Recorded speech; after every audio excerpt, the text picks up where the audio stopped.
بسم اللہ الرحمن الرحیم۔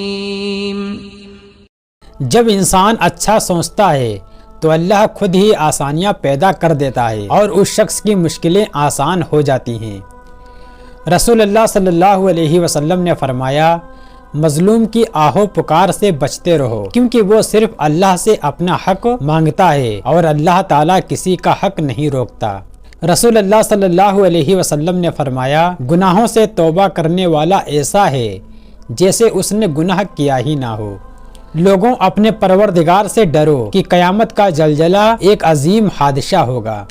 رسول اللہ صلی اللہ علیہ وسلم نے فرمایا، جو شخص اپنی اولاد کو قرآن کی تعلیم دے، اللہ روز قیامت اس کے والدین کو عزت کا تاج پہنائے گا اور جنت کا وہ لباس عطا فرمائے گا جس کو کبھی کسی نے نہ دیکھا ہوگا۔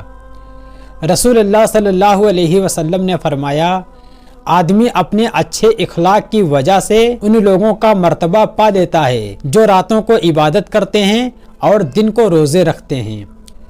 رسول اللہ صلی اللہ علیہ وسلم نے فرمایا، انسان دو چیزوں سے نفرت کرتا ہے، ایک موت سے، دوسرا مال کی کمی سے۔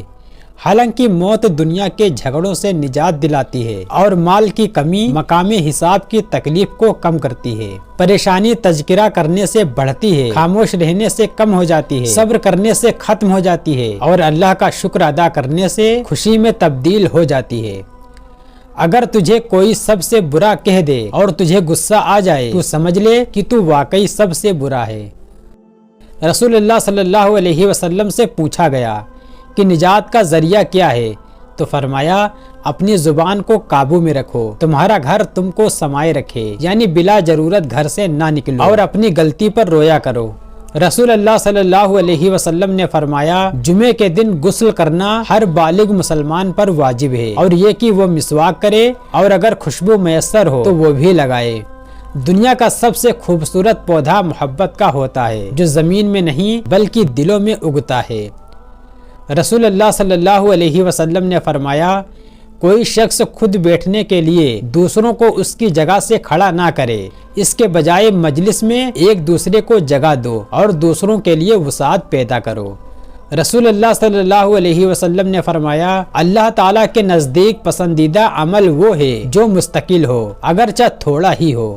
جو اللہ کے دیے ہوئے رزق کو کافی سمجھے وہ کبھی کسی کا محتاج نہیں ہو سکتا۔ رسول اللہ صلی اللہ علیہ وسلم نے فرمایا، ہر چیز تقدیر سے ہے، یہاں تک کہ عاجز ہونا اور ہوشیار ہونا یہ بھی تقدیر میں ہے۔ رسول اللہ صلی اللہ علیہ وسلم نے فرمایا، تمہارے لیے یہی گناہ کافی ہے کہ تم ہمیشہ جھگڑتے رہو۔ رسول اللہ صلی اللہ علیہ وسلم نے فرمایا، سب سے بڑا گناہ یہ ہے کہ کوئی شخص اپنے والدین پر لعنت کرے۔ کسی نے عرض کیا، یا رسول اللہ صلی اللہ علیہ وسلم، آدمی اپنے والدین پر کس طرح لعنت کر سکتا ہے؟ تو آپ صلی اللہ علیہ وسلم نے فرمایا، ایک آدمی دوسرے کے باپ کو گالی دے تو وہ اپنے ماں باپ کو گالی دے گا۔ رسول اللہ صلی اللہ علیہ وسلم نے فرمایا، جو درجہ خاموشی کی وجہ سے انسانوں کو ملتا ہے وہ 60 سال کی نفل عبادت سے بہتر ہے۔